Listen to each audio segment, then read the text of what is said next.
¿Cómo te va, Silvia? ¿Cómo te va, Pablo? Uno de los títulos principales de la jornada, también allí en los títulos abrían ustedes el noticiero nuestro de la televisión pública, el tema Vicentín, que va agregando capítulos. Decíamos aquí con una de las especialistas en economía y también en política, una colega nuestra, Julia Estrada. Julia, bueno, ya te damos la bienvenida, por supuesto, a la televisión pública. Has analizado en vastas notas también que tiene que ver con este tema.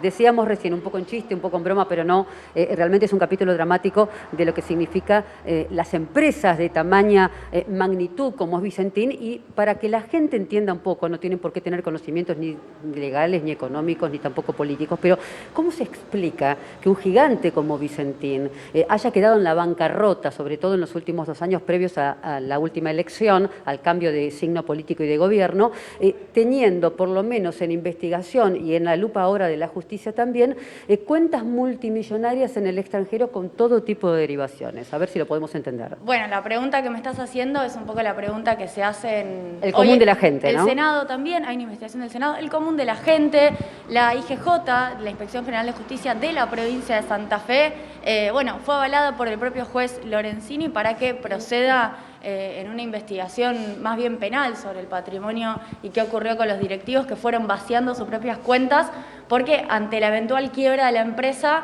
veían esa posibilidad, veían el abismo y decían no podemos responder individualmente con nuestros patrimonios. A mí me parece que se conjugaron 2 cosas en el caso de Vicentín. Por un lado, hubo un modelo de negocios, que yo un poco lo vengo contando en términos económicos, me parece importante entenderlo, un modelo de negocios del agro, del negocio agroexportador, que se asoció a lo que nosotros llamamos la valorización financiera, una etapa de la Argentina, los 4 años anteriores, en donde la tasa de interés fue real positiva, fue realmente más elevada, hubo instrumentos financieros como LETES, LECAP, lo que sabemos, las LEVAC, las LELIC. Sí. Los instrumentos financieros en el mercado, ¿no? Financiero también. Exactamente, avalados por una política monetaria que se dirigía a eso, y esos instrumentos financieros ofrecían un rendimiento, un plus a la tonelada de soja, sobre la cual Vicentín y otras corredoras, pero sobre todo Vicentín como principal negocio, se apalancaba. Es decir, les ofrecía un mejor precio a los productores para acaparar más soja y para después, bueno, tener más cantidad de soja vendida al exterior y también procesada en sus plantas. Bueno, ese negocio dejó de funcionar. Ese negocio dejó de funcionar ¿cuándo? Cuando fue el 12 de agosto, la devaluación del 12 de agosto que todos deben recordar, y también el reperfilamiento de deuda con Hernán Lacunza. Recordemos que tiene que ver con luego el resultado de las PASO, ¿no? Que ahí motorizó toda una suerte de escenarios políticos de los cuales hoy estamos hablando. Totalmente, tuvo que ver con una crisis económica derivada de una crisis política, y luego sí podemos hacer algún tipo de especulación sobre si el gobierno quiso o no quiso frenar esa situación. Ahora, por otro lado, evidentemente, digo evidentemente, también en términos hipotéticos, porque es una investigación que hay que hacer en distintos lugares, una decisión de los directivos de Vicentín de seguir vendiendo la soja, lo digo también como rosarina, que conoce productores, que conoce corredores de granos, acopiadores, seguir vendiendo la soja, cobrar la soja y no darse vuelta y pagar. Sino más bien realizar una suerte de maniobra que se llama, tiene un nombre muy específico y vos lo has dado también y lo has nombrado en materia de agronegocios, que es propiamente de aquellos que manejan esa suerte de balanza de poner en exterior, exportar, volver a reimportar con una pata muy importante de investigación en Paraguay, es decir, una suerte de maniobra que solo pueden hacer aquellos que tengan tal vez una vinculación política o una espalda política que ha dejado hacer? Yo creo que eso tiene que efectivamente ser investigado. En el caso de Vicentín, bueno, sabemos hubo una primera intención de expropiar, pero en realidad eso nunca fue plasmado en una ley. Luego sí aparece el plan Perotti, que es un plan de intervención de la empresa en el marco del concurso, que, como sabemos, el resultado de ayer fue que el juez Lorenzini no estuvo de acuerdo, es decir, no estuvo nuevamente avalando ese pedido, pero de cualquier manera, esta investigación que yo estoy contando respecto del patrimonio y qué hicieron con el patrimonio los directivos, dice más sobre, no tanto sobre el patrimonio en sí, que no es tanto lo que importa, porque a nadie le importa andar viendo qué hicieron determinadas personas, sino cuál fue la lógica del negocio.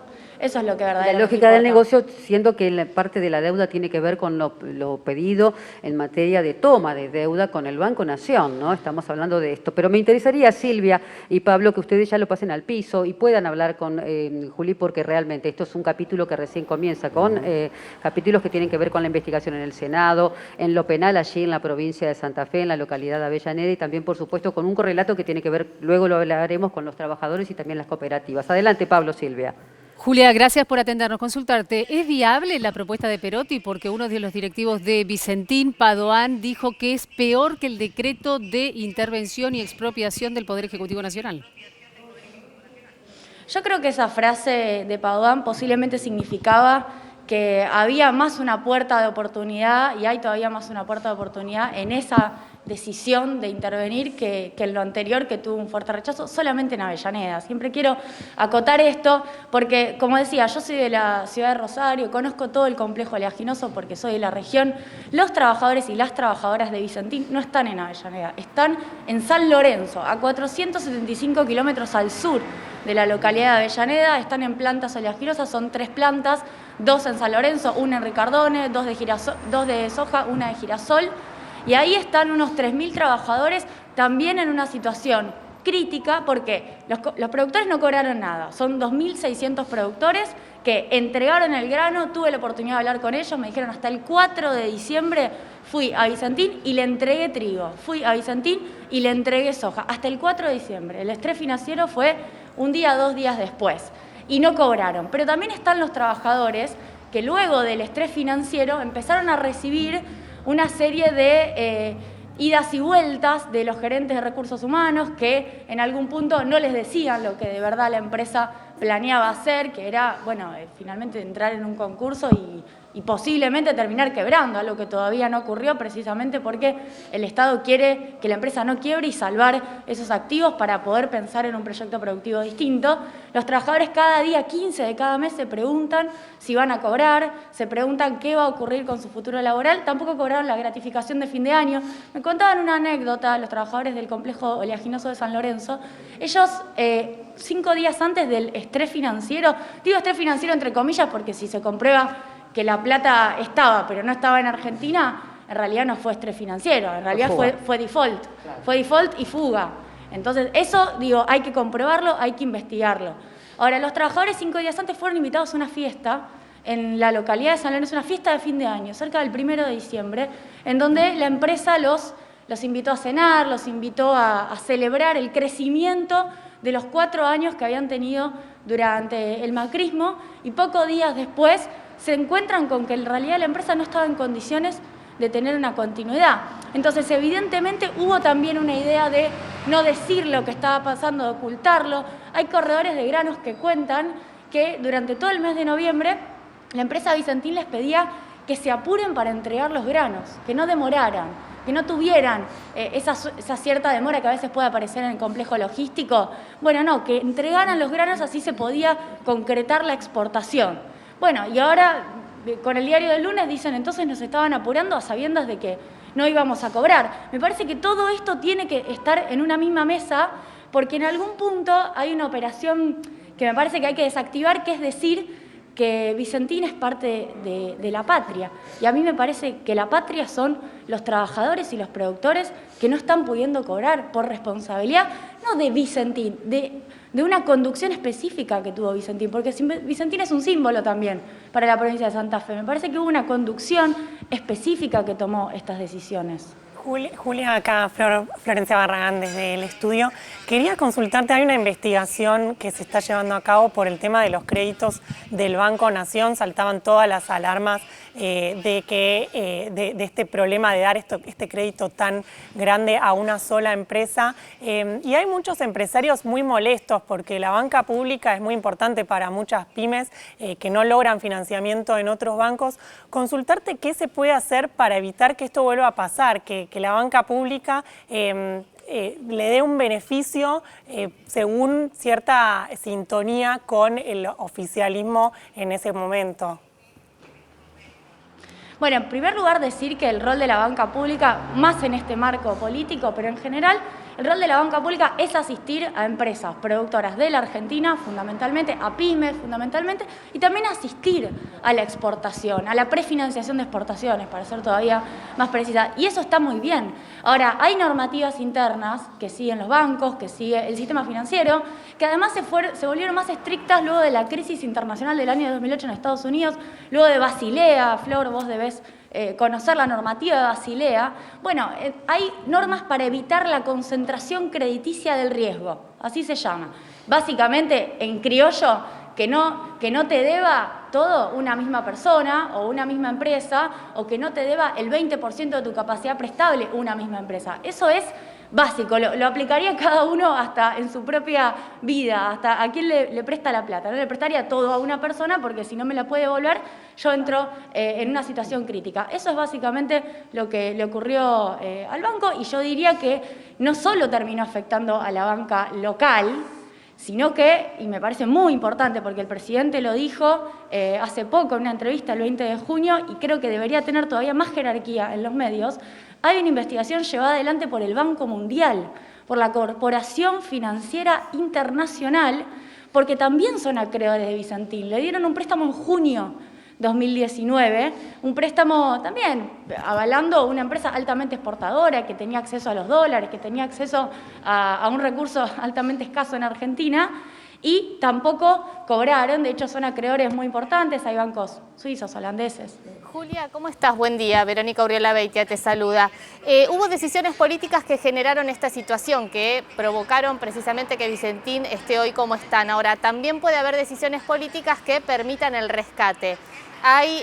Bueno, se creó una comisión bicameral, pero por otro lado se habla de este proyecto de ley de expropiación. ¿Qué pensás de esto? Yo pienso que por la vía que sea posible ser concretado, porque me parece que hay que poner eso en el primer lugar, lo posible de ser concretado, por la vía que eso sea posible, el Estado tiene que lograr dos cosas. En primer lugar, básicamente lo que dice el presidente, que la conducción que llevó a la empresa a esta situación, y que aparentemente, todo en hipotético, porque me parece que hay que ser muy prolijos con esto, aparentemente llevó a cometer delitos, y por eso hay una investigación penal, no siga al frente de la empresa. Eso en un primer lugar. Y en un segundo lugar, que el Estado capitalice, luego vemos las mayorías, ¿no?, en esa composición accionaria, que el Estado capitalice una parte de esas deudas para poder poner un pie en un sector que es absolutamente opaco, oscuro. ¿En qué sentido oscuro? El PRO lanzó un comunicado hace poco que decía: el gobierno busca romper el mercado de granos, y a uno le rememora las discusiones teóricas sobre el liberalismo en relación a si el mercado de granos es transparente, está atomizado, efectivamente funcionan bien los actores. Bueno, cuando uno se mete en el mercado de granos se encuentra que es así. Se encuentra que hay oligopolios, se encuentra que hay extranjerización y se encuentra que hay un proceso de intermediación comercial que no es tan transparente.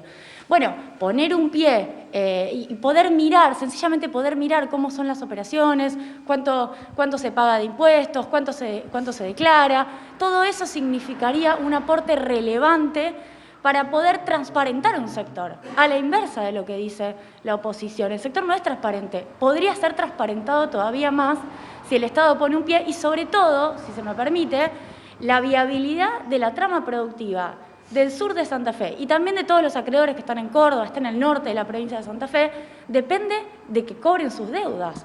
Porque hay productores, yo le contaba recién a Laura, hay productores que tienen 2 y 3 cosechas adentro.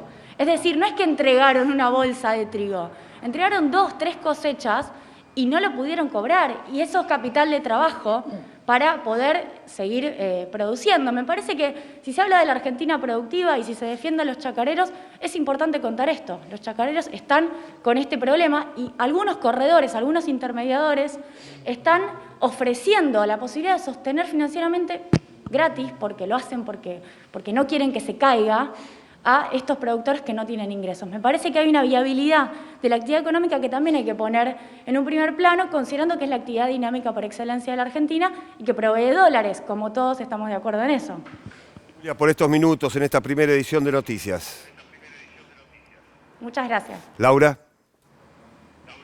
Gracias. Entonces, bueno, el rol que tendrán que cumplir entonces a partir de ahora también las cooperativas, como dice Julia Estrada. Bueno, te despedimos también con una simple línea, saber si, como lo que ocurrió el sábado pasado, no solamente en la localidad de Avellaneda, profundamente allí sí, pero también en algunos puntos del país, el obelisco aquí en la capital federal, si eso puede llegar a ser el germen de un color local con, podríamos decir, reivindicaciones sí legítimas y honestas en el lugar, o trata de ser motorizado por algunos sectores para forzar, como dicen algunos, una nueva nueva 125? Yo creo que el objetivo de una nueva 125, hubo hasta una declaración que habló de una 126, es claramente un objetivo que solo beneficia a quienes quieren ese conflicto. Me parece que acá nadie está buscando un conflicto, está buscando resolver un problema el gobierno, porque hoy es un problema, no es que no hay ningún problema y el gobierno quiere generar un problema, es al revés. Hoy tenemos un problema, una empresa que va a quebrar, si nada ocurre, va a quebrar y va a dejar en bancarrota gran parte del entramado productivo, y lo que hay que hacer es rescatarla, lo que hay que hacer es intervenir para resolver ese problema. De eso se trata. Mientras esa población entienda esta racionalidad económica que tiene la cuestión, me parece que vamos a avanzar algunos casilleros en este punto. Gracias, lo decía de esta manera Julia Estrada. Recordemos entonces, decíamos, Vicentín, con muchos de los capítulos en la justicia, también allí en el Senado, en el Poder Legislativo, y una situación que recién comienza a ser investigada y va a dar para mucho. Ustedes, Pablo, Silvia, adelante. Gracias, Laura.